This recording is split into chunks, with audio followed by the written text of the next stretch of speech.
I start the breakthrough map with fear. And fear is probably something that a lot of us have experienced within the last, especially 2 years, just with everything that's been happening in the world. And I think it's a really relevant topic. And I think it shows up not only in our personal lives, but also in our professional lives. So fear of stepping out, probably fear, even for some of you, of joining our team.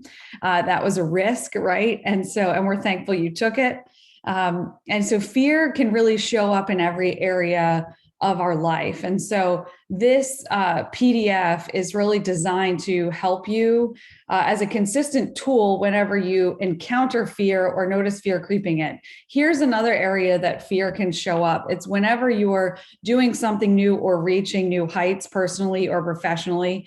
So no matter how experienced you are, whether you have 20 years of experience or 30 years of experience, you're going to continuously encounter fear when you are starting new things, right? It's another obstacle or a hurdle that you have to overcome. And so fear can be a part of that. And the most powerful method, things that break fear, are really some things that we talk about in the masterclass. And that's what I'm going to share with you guys today. So really clearing it out. We delay moving forward oftentimes because we lack some clarity, right? And so sometimes we just feel foggy and we don't know which direction to go next. And so removing these holdbacks will help us gain clarity and move forward really in who we are created to be, because each of us are really different and have different strengths and weaknesses and talents, right? And so we want to make it possible for you guys to be able to just run forward in everything that you are. So the big two that we're going to talk about in the coming weeks are fear and then feeling insufficient. And so fear is when you might feel paralyzed or foggy about the outcome of doing something. I'm currently experiencing this personally in my writing. I know that I need to write. I have the topic defined, but I've been sitting on it for about a year because I feel foggy or unsure of the next steps. So this happens at every level. And so what breaks fear? That's what we're going to talk about a little bit today. And the first thing that breaks fear is perspective. So focus on the greater vision, I would say. When the focus is off of you and all about the greater vision or about others, that can break fear.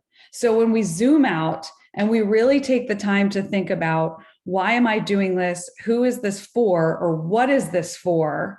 It can break that fear that has a hold of us. So if you feel like you're encountering something that has a hold over you, I would encourage you to write down what kind of perspective do you need to remind yourself of right now? And that will really help you.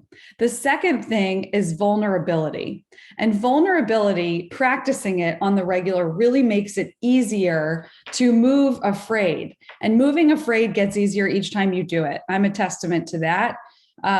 It really does get easier every time you practice it. And so here's a tangible tip for you. Keep a calendar and check off a day for each time you were able to be real about something or vulnerable about something, even with yourself. It doesn't have to be with other people either. Sometimes it's not even about other people. Sometimes it's just about being real with yourself. And it feels so much better because then you feel like you're like really walking more in truth, like in honesty with yourself or with others. So is there something, this would be my question, is there something that's standing in the way, or is there someone that you need to be vulnerable with, even if it's yourself, that might be blocking you from moving forward in who you're supposed to be? So vulnerability, here's the big idea, delivers moments that break fear. And then the third thing is awareness. Awareness on every level. So self-awareness unmasks fear. So if we call things out, if we write them down, if we speak them out loud, if we tell a friend, it can't weigh us down anymore. So the more you express, the more freedom you create for yourself. And I know that that's been harder, I think, especially in this past year for a lot of people, definitely me at times. And just by teaching this, it's a reminder to me that awareness breaks fear. So who do you need to be more aware with? Is it yourself or is it those around you? That can look like certain boundaries or with yourself or others. It can look like all different types of things. But I would just encourage you to ask yourself the question of what kind of awareness you need. And again, this is personal and professional. So in your business, what do you need to be aware about with yourself?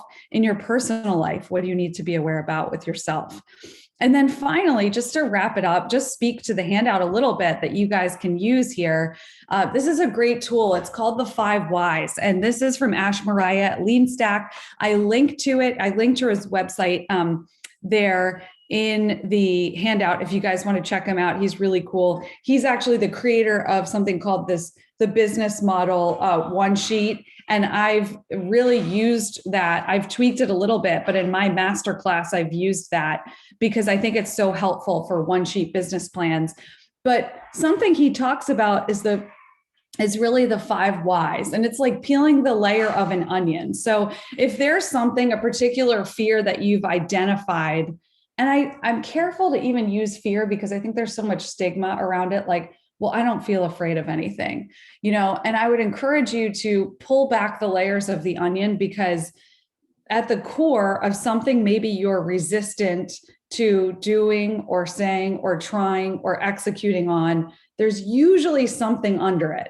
And so that's why we use this framework. So what are you afraid of doing right now? Maybe you don't know, but I would encourage you instead to answer, where are you stuck right now? What is something that you're stuck in? And then answer why, until you peel it down to the layers of the onion. And this might unearth some things. And I am really serious 5 times. Really practice writing that out, because what you'll discover is that it may be something that comes from something that you've been through in the past, or some kind of trigger for you, right? And so when you can get underneath of that, then you can figure out why that's happening and a productive solution to actually combat it or overcome it. So then we turn negatives into positives, and we're able to bring the subconscious thoughts to the conscious. And the more we can practice doing that throughout the day, the more effective we will be in our lives, both personally and professionally.